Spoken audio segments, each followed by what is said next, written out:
Accommodation is the process by which the vertebrate eye changes optical power to maintain a clear image of focus on an object as its distance varies. Distances vary for individuals from the far point, the maximum distance from the eye for which a clear image of an object can be seen, to the near point, the minimum distance from the eye for which a clear image of an object can be seen. Accommodation acts like a reflex, but can also be consciously controlled. Mammals, birds and reptiles vary the optical power by changing the form of the elastic lens using the ciliary body. Fish and amphibians vary the power by changing the distance between a rigid lens and the retina with muscles. The young human eye can change focus from distance to as near as 6.5 centimeters from the eye. This dramatic change in focal power of the eye of approximately 15 diopters occurs as a consequence of a reduction in zonular tension induced by ciliary muscle contraction. This process can occur in as little as 350 milliseconds.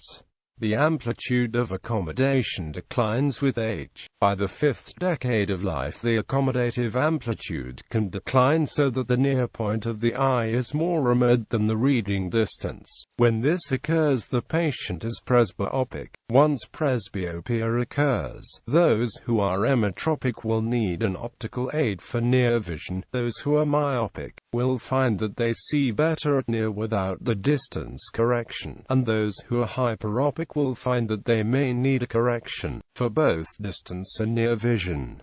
Note that these effects are most noticeable when the pupil is large, i.e. in dim light. The age-related decline in accommodation occurs almost universally to less than 2 diopters by the time a person reaches 45 to 50 years, by which time most of the population will have noticed a decrease in their ability to focus on close objects and hence require glasses for reading, or bifocal lenses. Accommodation decreases to about 1 diopter at the age of 70 years. The dependency of accommodation amplitude on age is graphically summarized by Duane's classical curves.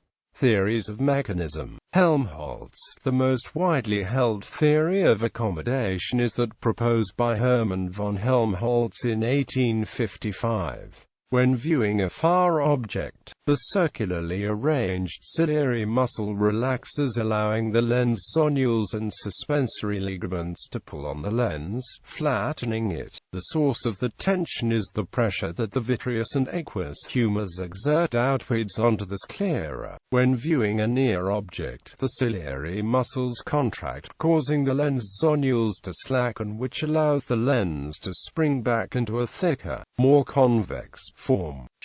Ronald Shacker has proposed an alternative theory which indicates that focus by the human lens is associated with increased tension on the lens via the equatorial zonules, that when the ciliary muscle contracts, equatorial zonular tension is increased, causing the central surfaces of the crystalline lens to steepen, the central thickness of the lens to increase, and the peripheral surfaces of the lens to flatten. While the tension on equatorial zonules is increased during accommodation, the anterior and posterior zonules are simultaneously relaxing. The theory has not found support in scholarly ophthalmology or vision science. Catenary, D. Jackson Coleman proposes that the lens, zonule and anterior vitreous comprise a diaphragm between the anterior and vitreous chambers of the eye. Ciliary muscle contraction initiates a pressure gradient between the vitreous and aqueous compartments that support the anterior lens shape in the mechanically reproducible state of a steep radius of curvature in the center of the lens with slight flattening of the peripheral anterior lens, i.e. the shape, in cross-section of a catenary. The anterior capsule and the zonule form a trampoline shape, a hammock-shaped surface that is totally reproducible depending on the circular dimensions, i.e., the diameter of the ciliary body. The ciliary body thus directs the shape like the pylons of a suspension bridge, but does not need to support an equatorial traction force to flatten the lens. Induced effects of accommodation. When humans accommodate to a near object, they also converge their eyes and, as a result, constrict the pupils. However, the constriction of the pupils is not part of the process called lens accommodation. The combination of these three movements is under the control of the Edinger-Westphal nucleus and is referred to as the near triad, or accommodation reflex. While it is well understood that proper convergence is necessary to prevent diplopia, the functional role of the pupillary constriction remains less clear. Arguably, it may increase the depth of field by reducing the aperture of the eye, and thus reduce the amount of accommodation needed to bring the image in focus on the retina. There is a measurable ratio between how much convergence takes place because of accommodation. Abnormalities with this can lead to many binocular vision problems.